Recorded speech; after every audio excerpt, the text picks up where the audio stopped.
ಕ್ರೀಡನ್ ವಿಧತ್ತೆ ದ್ವಿಜಗೋಸುರಾಣಾಂ ಕ್ಷೇಮಾಯ ಕರ್ಮಾಣ್ಯವತಾರಭೇದೈಃ ಮನೋನ ತೃಪ್ತ್ಯಪಿ ಶೃಣ್ವತಾಂನಃ ಸುಶ್ಲೋಕಮೌನೇ ಚರಿತಾಮೃತಾನಿ.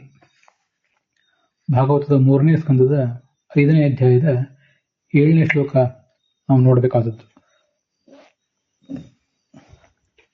ವಿದುರ ಮೈತ್ರೇಯರನ್ನ ಹೀಗೆ ಪ್ರಶ್ನಿಸ್ತಿದ್ದಾನೆ. ಭಗವಂತನ ಲೀಲೆಯನ್ನು ನಮಗೆ ಮತ್ತಷ್ಟು ನೀವು ವರ್ಣಿಸಬೇಕು. ಅನೇಕ ಅವತಾರಗಳಲ್ಲಿ ಅನೇಕ ಲೀಲೆಗಳನ್ನೇ ಅವನು ತೋರಿಸಿದ.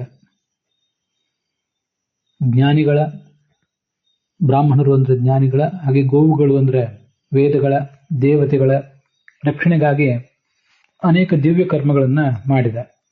ಅದನ್ನೆಲ್ಲ ವರ್ಣನೆ ಮಾಡಿದೆ.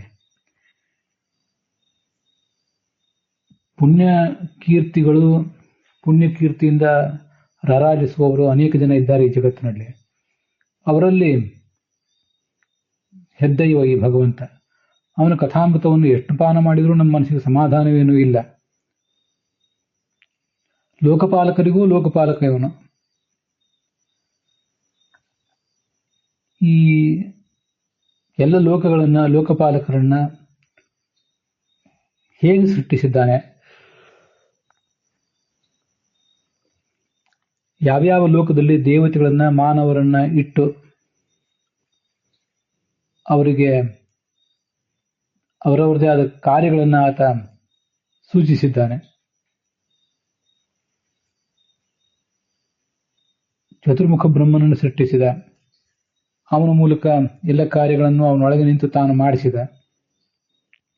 ಜೀವರ ಸ್ವಭಾವ, ಆ ಸ್ವಭಾವಕ್ಕನುಸಾರವಾದ ಕರ್ಮ, ಮತ್ತೆ ಆ ಕರ್ಮಕ್ಕನುಸಾರವಾಗಿ ಮತ್ತೆ ಮತ್ತೆ ಬರುವ ಶರೀರಗಳು, ಪುನರ್ಜನ್ಮ ಬಂದಾಗ ಬರುವ ಶರೀರಗಳು, ಆ ಶರೀರಕ್ಕೆ ಇರುವಂಥ ಹೆಸರುಗಳು, ಇವೆಲ್ಲವನ್ನ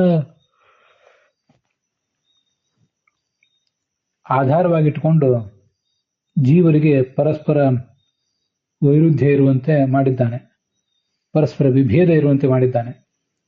ಇದನ್ನೆಲ್ಲ ನೀವು ನಮಗೆ ವರ್ಣಿಸಬೇಕು. ಇವು 7, 8 ಮತ್ತು 9 ಶ್ಲೋಕಗಳು. ಅದರ ಅರ್ಥವನ್ನ ವಿಜಯಧ್ವಜರು ಮತ್ತು ಯಾದವಾರ್ಯರು, ಉಳಿದ ವ್ಯಾಖ್ಯಾನಕಾರರು ಏನು ಹೇಳ್ತಾರೆ ಅನ್ನೋದನ್ನ ಈಗ ನೋಡೋಣ. ಸುಶ್ಲೋಕ ಮೌಲಿಗಳು ಅಂತಿದೆ. ಸುಶ್ಲೋಕರು ಅಂದ್ರೆ ಪುಣ್ಯಕೀರ್ತಿಗಳು.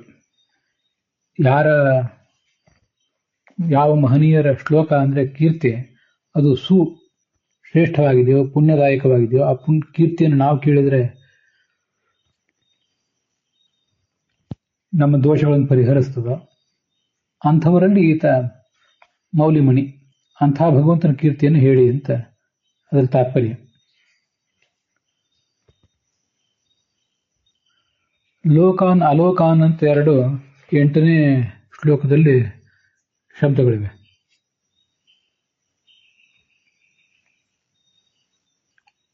ಅದಕ್ಕೆ ವಿಜಯಧ್ವಜರು ಲೋಕಗಳು ಅಂದ್ರೆ ಭೂರಾದಿ ಲೋಕಗಳು, ಅಲೋಕಗಳು ಅಂದ್ರೆ ಪೃಥ್ವಿಯಾದಿ ಬಾಹ್ಯ ಆವರಣ ಪ್ರಭೇದಗಳು, ನಾನಾ ಥರದ ಪ್ರಭೇದಗಳು, ಹೀಗೆ ಅರ್ಥ ಬರೀತಾರೆ.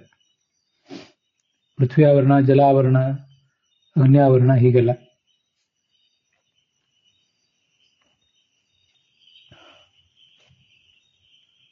ಅಲೋಕಾನ್ ಅಂದ್ರೆ ಲೋಕಾಲೋಕ ಪರ್ವತಕ್ಕಿಂತ ಹೊರಗೆ ಇರುವ ಅನ್ನುವ ಅರ್ಥ ಬರೀತಾರೆ ಯಾದವಾರ್ಯರು.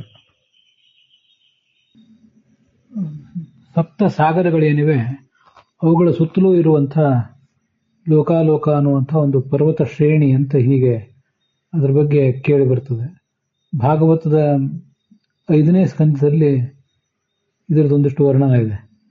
ಆವಾಗ ಅದನ್ನು ಇನ್ನೂ ಮುಂದೆ ಹೇಳ್ತೇನೆ.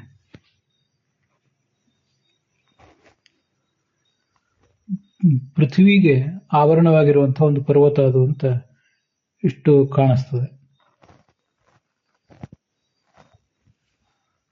ತತಃ ಪರಸ್ತಾತ್ ಲೋಕಾಲೋಕನಾಮ ಅಚಲಃ ಅಂತ ಭಾಗವತದ 5ನೇ ಸ್ಕಂದದ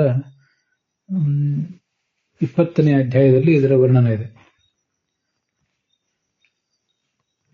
ಇವಿಷ್ಟು ಈ 3 ಶ್ಲೋಕಗಳಿಗೆ ಟಿಪ್ಪಣಿಯಲ್ಲಿ ಕಂಡುಬರುವಂತಹ ಕೆಲವು ಸಣ್ಣ ಪುಟ್ಟ ಅಂಶಗಳು.